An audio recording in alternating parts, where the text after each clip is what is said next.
It's time for our science segment now, and today we take a look at a story that is expected to set the world of digital advertising alight. The American company Cox Media Group has privately admitted to developing an active listening piece of software to eavesdrop on users' conversations and then better target consumers. To tell us a bit about it, our science and tech editor Julia Seeger is with me now.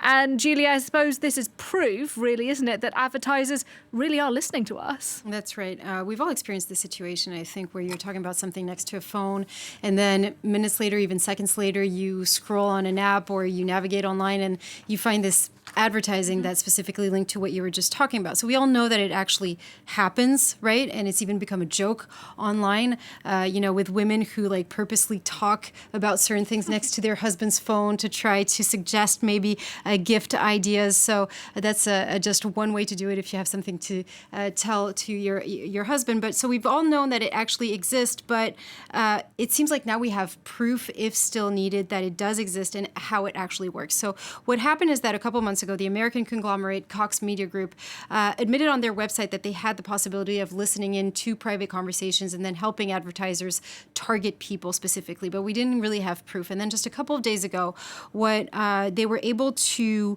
obtain a pitch deck, if you will, for investors in which they advocate the power of voice data. And here's what they say in one of their sections. Don't just know what they're looking for. So they're talking about us here, users, consumers. Know what they are actually talking about.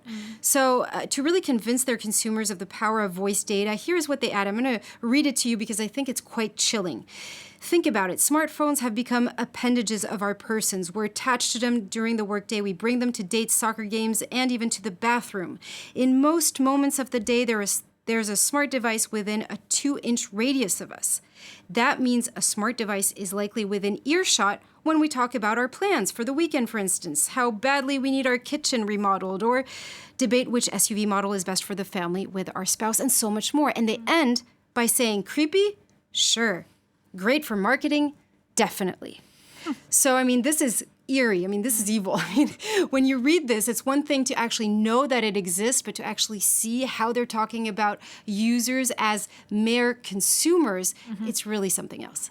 Well, let's talk a bit about the science behind it. How are they collecting the voice data? Well, the program is called active listening. That means that they actively listen in real time to private conversations, and they do so by using open microphones on, for instance, a smartphone, a connected TV, or any smart home technologies, if you will. They collect this data, and then they collect the data during what they call the pre-purchase conversations, right? And then they're able to get these keywords that they can then dynamically cross with consumers' profiles. So they all have these profiles about us of how we shop, what we shop, how long we keep the items in our cart. Do we actually check out very quickly, or do we come back later? So all of that is behavioral information. They can cross that with the behavioral information to then offer what they call hyper-targeted advertisement. And in the leaked document, they say, quote unquote, advertisers can pair this voice data with behavioral data to target in-market consumers. So they even say it in their document. And in the leaked documents you're talking about there, the company also claims that it is collaborating with big tech companies. That's right. It's the last slide, right? Including Google, Amazon, Meta. They've all denied any involvement. And since then, they've also distanced themselves, of course, from the company. Notably, Google, which removed CMG from its advertising partner program. We'll have to wait and see. They've all denied, as I said, any involvement. They say that they're involved with the company, but not specifically with the active listening program. We'll have to wait and see if that's true, of course, if an investigation is launched. So Google's saying, look, they're not going to work with CMG on this particular program anymore. So does that suggest what they were doing actually wasn't legal?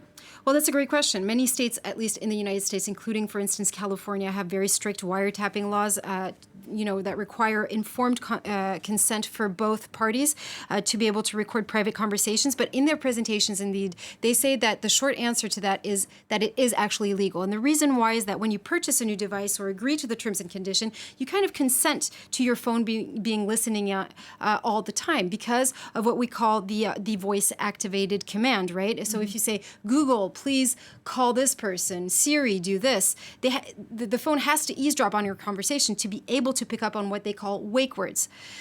So what the company is saying is that they're just a step ahead.